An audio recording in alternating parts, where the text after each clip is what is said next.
Selamat pagi, garis-garis shape up dan semua yang login pagi ini. Seperti yang dijanjikan, hari ini saya mau share kebaikan bersenam.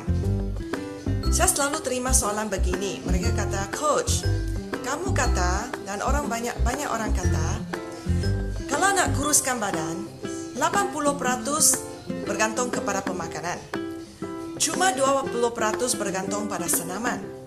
Jadi kalau begini, mengapa bila kita kata nak kuruskan badan, mana-mana pun kita baca artikel, orang menulis tentang kebaikan bersenam, workout to lose weight, workout untuk buang lemak, workout untuk dapat bentuk badan yang lebih cantik. Coach, mengapa kita perlu tekankan bersenam kalau bersenam cuma merangkumi 20% daripada perjalanan kuruskan badan? Okey, mari saya share perkara ini ya. Walaupun bersenam cuma mengambil 20% daripada seluruh perjalanan kuruskan badan, namun 20% itu memainkan peranan yang besar. Satu, semua orang tahu bila bersenam kita burn kalori. Semua orang tahu benda ni. Tapi ada orang rasa kalau dah 80% jaga pemakanan boleh kawal kalori kita, kenapa nak susah-susahkan diri untuk bersenam? So, hari ini saya mau share ya, mengapa kita perlu tekankan bersenam juga walaupun cuma 20%. Ada banyak kebaikan lain yang boleh membantu kita untuk banyak kebaikan lain yang boleh kita dapat daripada bersenam. Okey, satu, kita semua tahu tentang defisit kalori defisit.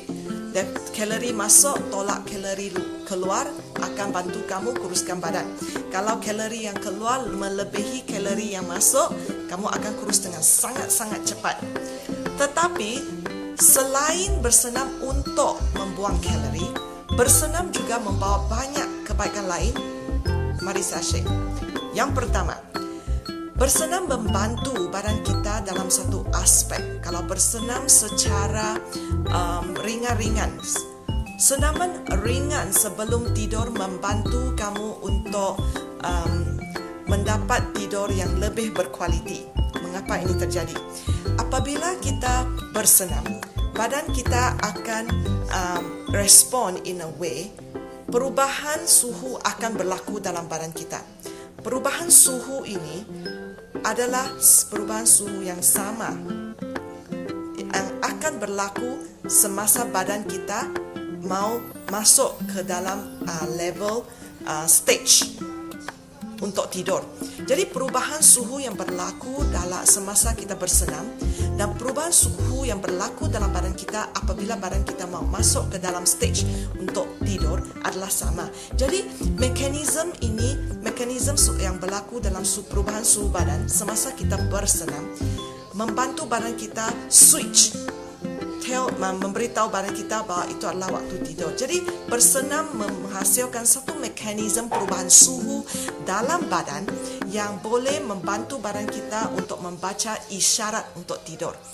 Jadi bersenam ringan, membuat senaman ringan sebelum tidur membantu kita tidur lebih cepat. Menurut kajian bersenam boleh membantu mengurangkan masalah insomnia sebanyak 18%.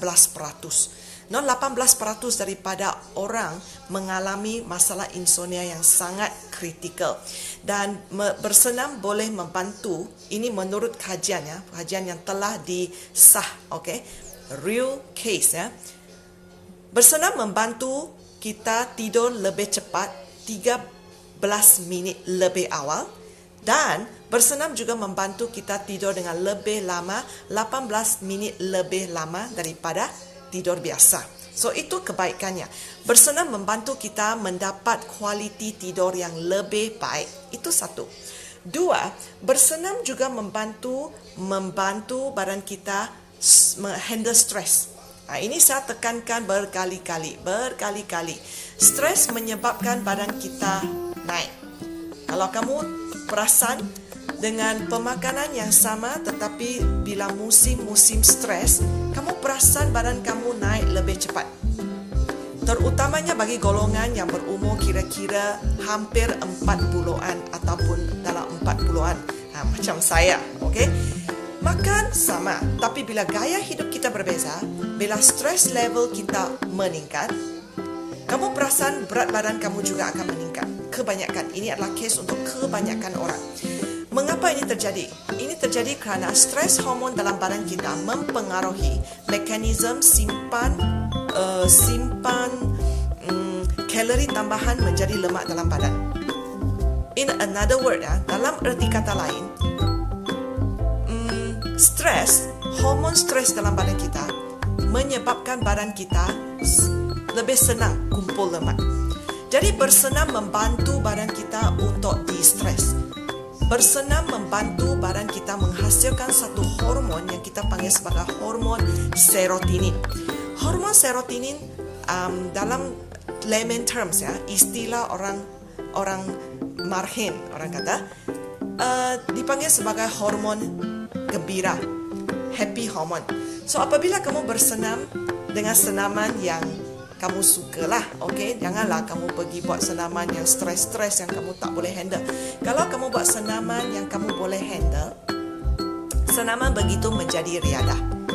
Senaman begitu bukan lagi dipanggil sebagai senaman yang bagi kita stres lagi teruk. Jadi kamu pilih senaman yang boleh membantu kamu di-stres. Jangan straight away dari orang yang tak pernah bersenam sekarang nak stretch, bersenam gila-gila, orang kata bersenam gila-gila, yang menyebabkan badan kamu meningkat dari aspek stres hormon. Okey? So bersenam boleh membantu kita di-stres jika kamu memilih senaman yang betul sesuai untuk badan kamu, dan perspektif dalam pemikiran kamu perlu bertukar. Kamu jadikan senaman sebagai riadah. Jangan jadikan senaman itu sebagai salah satu to-do list yang mesti kamu lakukan untuk kuruskan badan. Jika kamu menjadikan senaman sebagai satu benda yang kamu perlu buat untuk kuruskan badan, bila kamu bersenam, kamu menghasilkan hormon stres. Kamu stres sebab dalam sini, dalam otak kamu kata ini adalah satu benda sangat penting perlu dilakukan. So belajar relax, belajar enjoy benda yang kamu lakukan. Contohnya, jika kamu seorang yang suka menari, macam saya suka menari, saya suka music, saya suka kawan. So kalau saya join grup yang menari line dance, grup yang menari cha-cha ataupun zumba, excellent. Selain buang lemak, selain buang kalori, saya di-stress. Walaupun kadang-kadang senaman kita buat dalam seminggu tu mungkin 1-2 kali, bukan yang jenis high impact yang boleh bina otot, tetapi senaman itu memenuhi keperluan badan kita untuk di-stress. Okay? So satu tips untuk rakan-rakan kita di luar sana, bersenam kita selang-selikan. Ada senaman yang kita kata HIIT workout, Tabata workout, yang memang high impact untuk kita panggil strength exercise yang bina otot. Tapi jangan hari-hari buat kalau exercise begitu bagi kamu stres. Okay? Selang-selikan dengan exercise yang boleh buat kamu gembira, kamu happy. Lepas kamu buat exercise pun, walaupun badan tak sakit-sakit, tapi tak apa. Kadang-kadang selang-selikan senaman kamu dengan senaman jenis riadah yang sekadar berpeluh, tapi tak buat badan kamu rasa macam betul-betul stretch otot kamu. It's okay. So, rahsia untuk mereka yang menggunakan senaman untuk nak kuruskan badan, tips ini sangat penting. Okay? Bersenam, satu, kebaikannya bantu kamu rehat dengan lebih berkualiti. Tidur yang berkualiti boleh membantu kamu kuruskan badan. Sebab tidur yang berkualiti membantu sel badan kamu untuk regenerate, refresh. Bila sel kamu sudah refresh, organ pun boleh bekerja dengan lebih berkesan. Okey? Itu satu. Dua, senaman membantu badan kamu menghasilkan hormon serotonin. Serotonin diperlukan untuk buat kamu gembira, bantu kamu detox badan kamu, bantu detox emosi, detox fizikal, bantu badan kamu untuk buang toksik dalam badan. Okey? Jadi, senaman membantu juga kamu dalam aspek bantu kamu tidur, bantu kamu detox, bantu kamu distress. Detox, distress. Alright? Jadi, selang-sedikan senaman kamu dengan antara selang-sedikan senaman kamu di antara senaman bina otot, senaman riadah, senaman kardio. Okey? Baik, itu saja untuk hari ini. Kita jumpa lagi esok hari. Bye-bye.